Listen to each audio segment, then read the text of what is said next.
जय श्री राम मेरे प्यारे भक्तों, कैसे हो आप। आशा करती हूँ कि आप अब अच्छे होंगे। अब मैं आपको राम श्री तुलसीदास जी की रामचरितमानस का बालकांड का आगे का पाठ सुना रही हूँ। उसमें वो राजा प्रताप भानु कपटी मुनि के उसमें फंस गए थे। उसमें आगे उन्होंने ब्राह्मणों को खाने के लिए बुला लिया था, जिसमें कपटी मुनि ने मांस मिला दिया था। फिर आकाशवाणी हुई कि सारे ब्राह्मणों तुम अपने घर जाओ। अब उससे आगे की कथा मैं आपको सुनाती हूँ। नीच क्षत्रिय, तूने तो परिवार सहित ब्राह्मणों को बुलाकर उन्हें नष्ट करना चाहा था।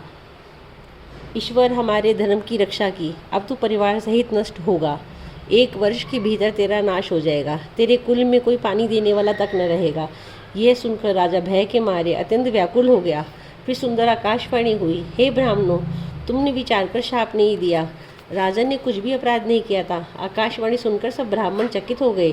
तब राजा वहाँ गया जहाँ भोजन बना था। देखा तो वहाँ न भोजन था न रसोईया ब्राह्मण ही था। तब राजा मन में अपार चिंता करता हुआ लौटा।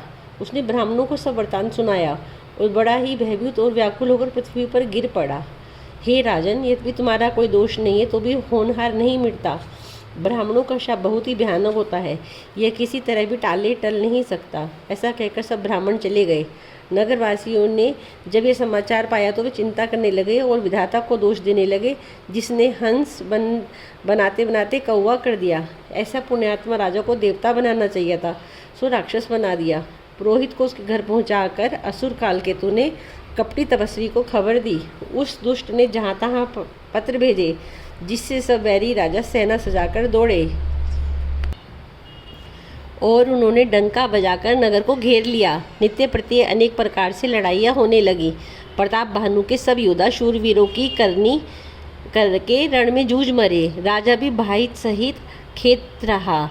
सत्यकेतु के कुल में कोई नहीं बचा। ब्राह्मणों का शाप झूठा कैसे हो सकता था। शत्रु को जीतकर नगर को फिर से बसाकर सब राजा विजय और यश पाकर अपने अपने नगर को चले गए।